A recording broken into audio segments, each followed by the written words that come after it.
दोस्तों, welcome back to my YouTube channel. दोस्तों, आज की वीडियो में मैं आपके लिए घटना चक्र के कुछ महत्वपूर्ण प्रश्न, घटना चक्र में जो भी प्रश्न दिए रहते हैं पीछे साइड, मैं उनको लेकर आई हूँ। ये मैं नया सेशन स्टार्ट कर रही हूँ। आपसे घटना चक्र में जो भी महत्वपूर्ण प्रश्न आया करेंगे, मैं उसके लिए एक वीडियो बनाया करूँगी। क्योंकि क्या होता है, एग्ज़ाम में ये क्वेश्चन हूबहू पूछ लिए जाते हैं, एग्जैक्ट टू एग्जैक्ट यहीं से उठाकर दे दिए जाते हैं।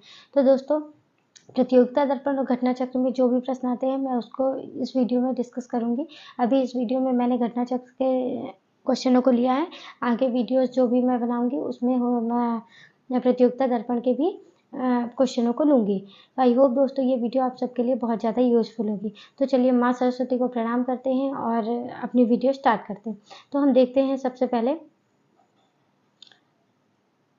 हमारे इंपॉर्टेंट पॉइंट में सबसे पहले हमारा पहला क्वेश्चन क्या है। इसमें मैंने आपके लिए ऑब्जेक्टिव टाइप क्वेश्चन इसलिए नहीं लिए हैं, मैं आपको बताऊं क्योंकि क्या है, ऑब्जेक्टिव टाइप क्वेश्चन लेते हैं हम तो हमारे साथ ये होती है कि वहाँ एग्जाम में हमें ऑप्शन देखकर याद आता है ना। लेकिन आप कोशिश किया करिए कि ऑब्जेक्टिव के साथ साथ ज़्यादातर आप क्या किया करिए, चीज़ों को ऐसे ही पढ़ा करिए जिससे आपको आंसर एग्जैक्ट आपके मुँह पर याद रहे।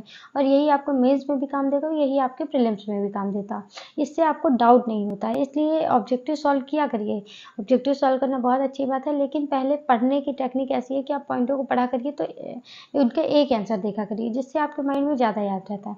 तो चलिए बिना टाइम वेस्ट किए हम स्टार्ट करते हैं। सबसे पहले क्या हुआ है, ये हिस्ट्री का क्वेश्चन है। भगवान बुद्ध को ज्ञान की प्राप्ति कहाँ हुई थी? भगवान बुद्ध को ज्ञान की प्राप्ति कहाँ हुई थी? बोध गया में। आर्य समाज की स्थापना किसने की थी? स्वामी दयानंद ने। कई बार क्वेश्चन आया है, बहुत बार क्वेश्चन पूछा गया, आर्य समाज के संस्थापक कौन है? आर्य समाज की स्थापना किसने की थी? पंजाबी भाषा की लिपि कौन सी है? गुरुमुखी। पंजाबी भाषा की कौन सी लिपि है? गुरुमुखी लिपि है। बहुत इंपॉर्टेंट है, कई बार एग्जाम में आया हुआ है। किस बृहत मंदिर की आरंभिक कल्पना तथा निर्माण सूर्यवर्मन द्वितीय के शासनकाल में हुआ था? तो कौन से मंदिर का हुआ था? अंकोर वाट का मंदिर। अब आपको याद रहेगा किसका निर्माण सूर्यवर्मन द्वितीय के शासनकाल में हुआ था? अंकोर वाट का मंदिर। इसमें आपको डाउट नहीं होगा। बिहू किस राज्य का? बिहू असम। याद रखिएगा कि बहू कहाँ आती है? बहू आती है समाज में, ऐसे करके बिहू असम याद रहेगा। बहुत इंपॉर्टेंट है, कई बार पूछा जाता है, लेकिन एक्चुअली क्या होता है, एग्जाम में हम कंफ्यूज हो जाते हैं। इसके बाद नेक्स्ट देखते हैं। नेक्स्ट है ये कागज का आविष्कार। क्या पूछा हुआ है? कागज का आविष्कार किस देश में हुआ है? कागज का आविष्कार कहाँ हुआ था? तो कागज का आविष्कार चाइना में हुआ था, यानी चीन में हुआ था। गौतम बुद्ध का बचपन का नाम क्या था? गौतम बुद्ध का बचपन का नाम था सिद्धार्थ।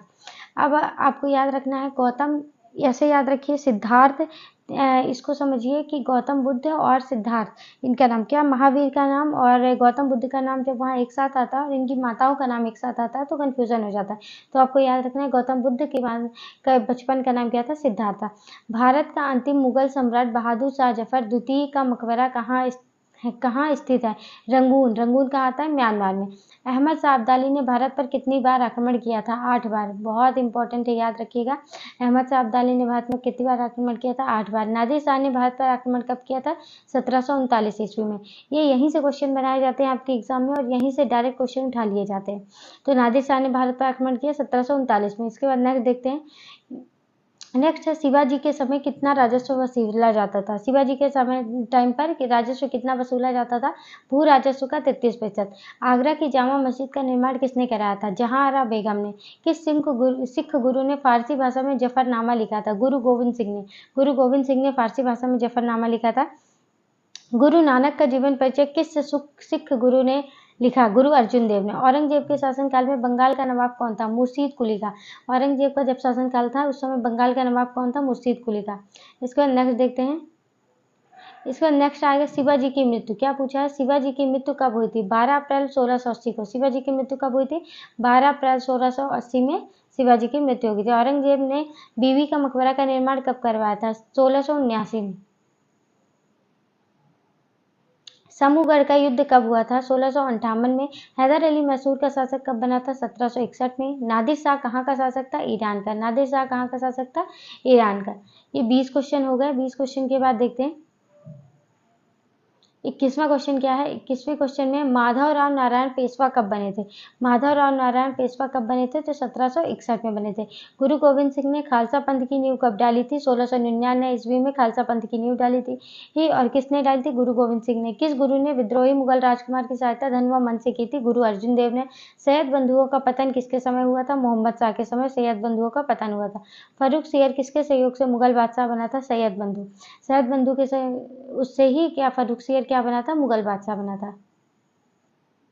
इसके बाद 26 नंबर में क्या है? 26 नंबर में भारत पर आक्रमण करने वाले किस ईरानी शासक को ईरान का नेपोलियन कहा जाता है? ईरान का नेपोलियन किसे कहा जाता है? नादिर शाह को। ईरान का नेपोलियन नादिर शाह को कहा जाता है। किस राज्य के शासक नवाब वजीर कहलाते थे? अवध के शासक। आदि ग्रंथ का समायोजन किसने किया था? गुरु अर्जुन देव ने।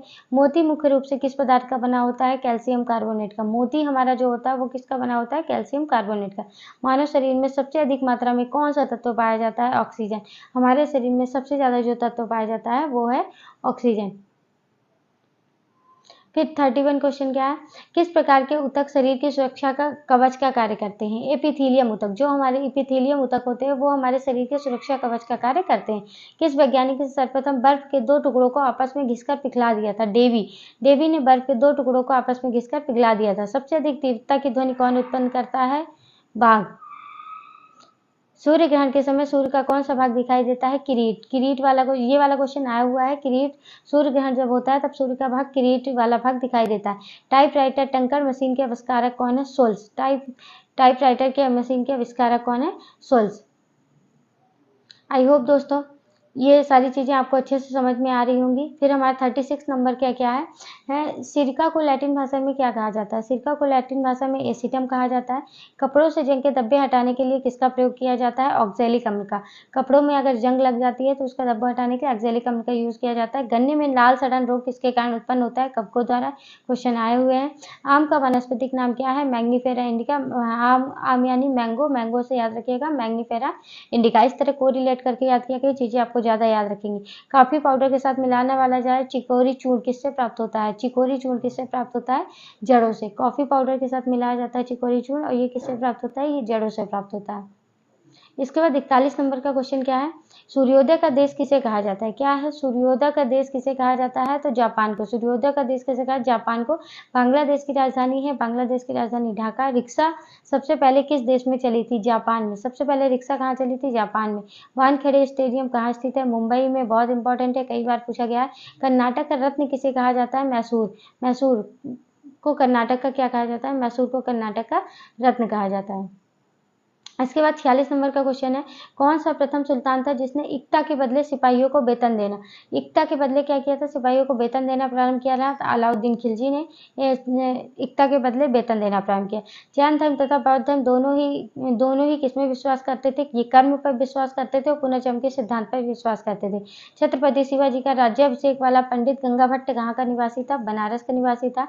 लाल कुंवर नाम की वेश्या किस मुगल शासक के राजकाल में अति प्रभावशील थी? बहादुर शाह के। किस सिख गुरु पर खुसरो को जहांगीर के विरुद्ध विद्रोह में सहायता करने का आरोप लगाया गया था? गुरु अर्जुन देव के ऊपर। गुरु अर्जुन देव के ऊपर ये आरोप लगाया गया था। इसके बाद 51 नंबर का क्या है? 51 नंबर में देख लेते हैं, पतंजलि द्वारा लिखा गया सबसे पहले महाभाष्य। महाभाष्य की रचनाकार कौन है? महाभाष्य के रचनाकार पतंजलि है, यहीं से आपको याद रखना है। निम्नलिखित में से किस पुस्तक पर लिखी गई टीका है? अष्टाध्यायी। दादा साहब फाल्के पुरस्कार किस मंत्रालय की ओर से दिया जाता है? सूचना और प्रसारण मंत्रालय। दादा साहब फाल्के पुरस्कार कौन देता है? सूचना और प्रसारण मंत्रालय। समुद्र के जल में लवण की औसत मात्रा क्या होती है? 3.5%। ब्लड ग्रुप की खोज किसने की थी? लैंडस्टेनर ने। इंपॉर्टेंट क्वेश्चन है, कई बार आया हुआ है। ब्लड ग्रुप की खोज किसने की थी? लैंडस्टेनर ने। कैंसर के उपचार के लिए प्रयुक्त उत्कृष्ट गैस कौन सी है? रेडॉन।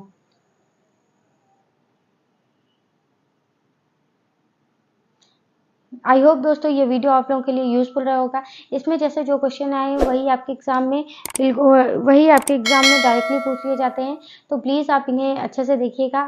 इसी के आगे की वीडियोस मैं आपके लिए हमेशा लाती रहूँगी। आई होप ये वीडियो आप सबके लिए यूजफुल होगी। मिलते हैं नेक्स्ट वीडियो में, तब के लिए जय हिंद जय भारत। पढ़ते रहिए।